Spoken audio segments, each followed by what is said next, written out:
Long-long ing driya mangu mangun kung kanduhan harimang Kakang Semar ingsun mundhut kang dadi aturing Kakang Malyanta ingsun kudu minta kepiye niki ratu sing ajeng gawe rusuh nggih nyambut damel sinuwun paduka kepareng manggi ratune tak manggi pendhitane mengkono nggih yen ajeng dinapake manut mawone ngampun ali mang sembah kaping 3 iya Kakang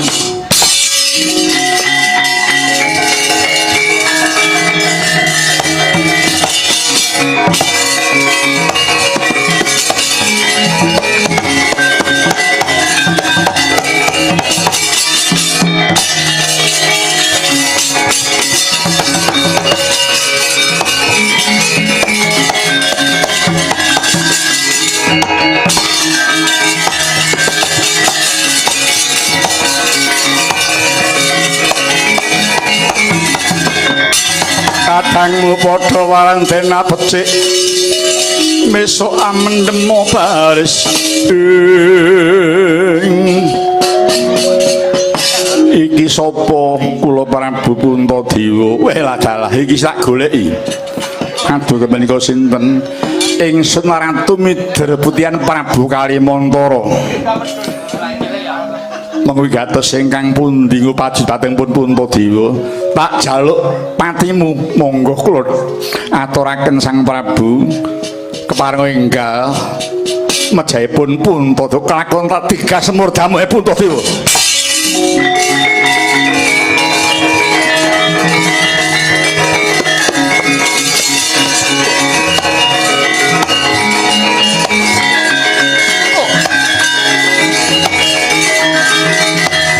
babar jimat lima sodo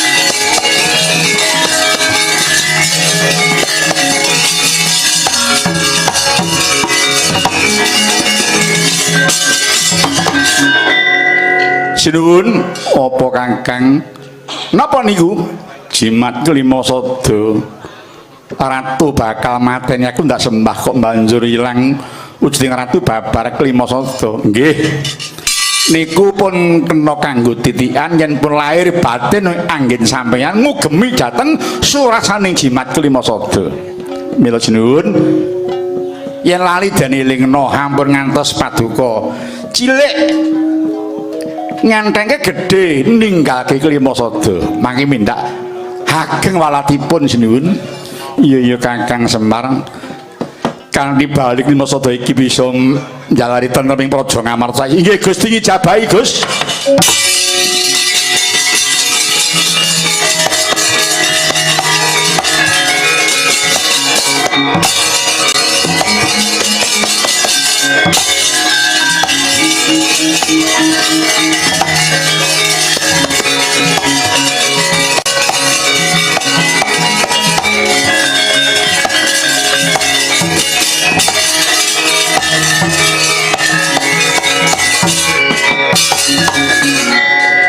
ana pendhita keparanyata aku Asmara Santa jenengku Dinggo Santa iki kuwi jenengku mbok ora idep aku merdika golek jeneng iya arep ngopo bebelo sedaning Ratu Gustiku yen bebelo sing ngadepi Semar lho wani karo aku aku wedi diwedeni ngapane apa aku tahu wedi karo kowe selawasku apa aku wedi karo kowe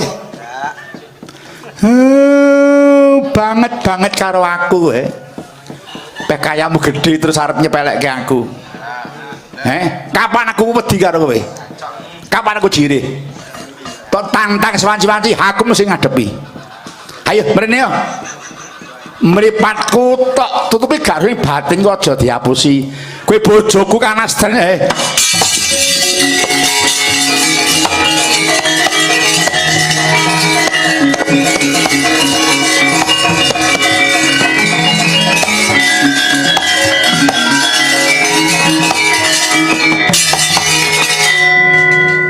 nyuwun Nyuwun pangapunten Kiai, kula ingkang dapuk pendhita kala wau.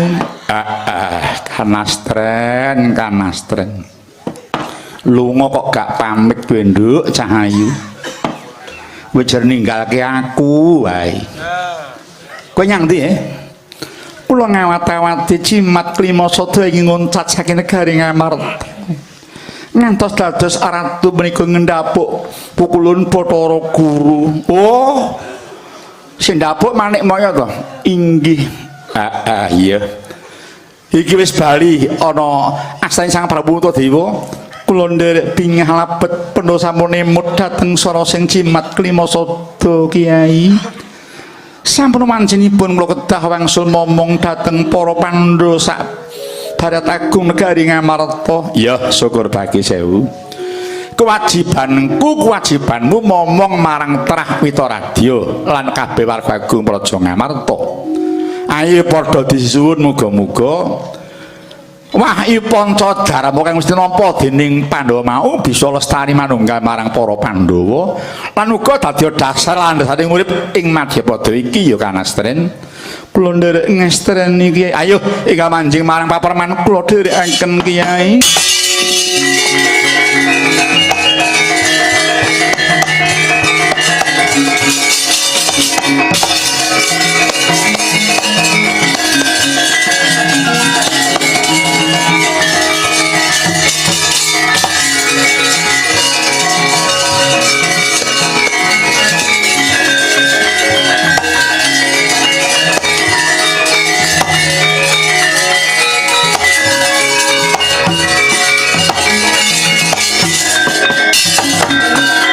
Ndara Bratasena Gagang Semaropa.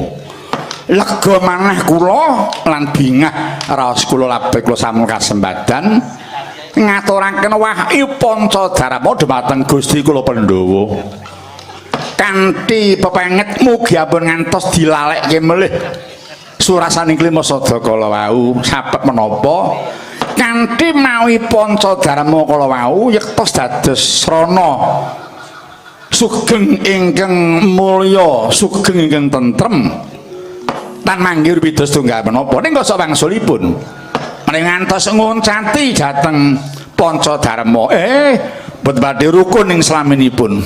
Iya, aku ngrumangsani muga-muga lumantar Kakang Semar Pandhawa padha eling marang kewajiban eling marang surasaning Pancadarma kang dadi dasaring negara. Nggih, syukur bagi sewu. Mugi-mugi lelampahan menika sakata nyawabi dhumateng sugengipun Bapak Subandriya sak kula wangsa, minggahipun Ibu Ajah Nata Sudarma sak putra wayahipun. Sinung wahyu Pancadarma slaminipun mangke tentrem ing sambikala. Iya, aku nekseni. So malih pandonga kula utamanipun dhumateng Bapak Subandriya mugi anggenipun ngasta pangaos dados dirlantas tansah mangke yuwana ing sambikala ugi saged sembada angayahi dados kewajibanipun so malih enggal pitaringana minggah derajat ben pangkatipun ugi wimbuh tanggal jawabipun laladinusa bangsa negari. Iya, aku nekseni dene kula sak kanca ingkang wajib ngurmasi kanthi lepat saka kiranganipun inggih menika katur Bapak Subandriya saha para kadang panitia wayangan semarambah para kadang pamirsa tuwin para miyarsa pun Semar sak Gotrayun gunging samudra pangangsami sak bibaring ngringgitan sepet madu tasah mangke hayu rayu niskala akhirul kalam wassalamualaikum warahmatullahi wabarakatuh. Waalaikumsalam warahmatullahi saka buka buka kanjuket pono syukur marang pangeran. Semonggo Gus.